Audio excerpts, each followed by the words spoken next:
À 4 mois de la présidentielle américaine, les démocrates sont dans une expectative née de la volonté de Joe Biden de mettre fin à sa campagne de réélection. Près de 4700 délégués auront en peu de temps la lourde tâche de choisir un nouveau porte-étendard pour défier le républicain Donald Trump le 5 novembre prochain.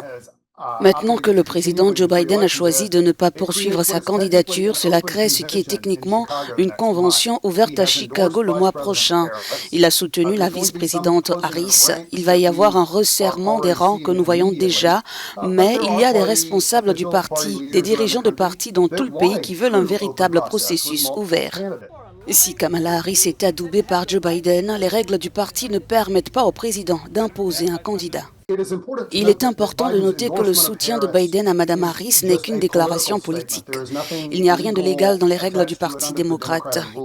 Il avait obtenu les délégués en se présentant à toutes ses primaires au début de l'année. Il peut libérer ses délégués, il ne peut pas légalement les obliger à choisir quelqu'un d'autre. Cela dit, il est évident que le soutien d'un président en exercice est important.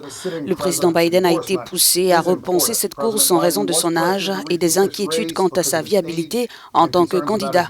Mais il jouit toujours d'un grand capital sympathie au sein du parti et son opinion compte. Avant le retrait de Biden, les noms de Gavin Newsom, le gouverneur de Californie, et Gretchen Whitmer du Michigan circulaient comme candidats potentiels.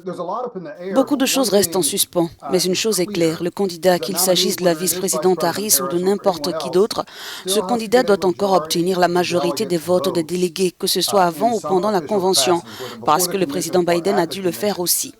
Il s'est assuré le vote par le biais de la primaire, mais il n'avait pas encore été investi en tant que candidat. Selon des sondages, Kamala Harris pourrait faire de meilleurs scores dans les swing states, ces États qui ne sont dominés par aucun camp, chez les jeunes électeurs, les Noirs et les femmes.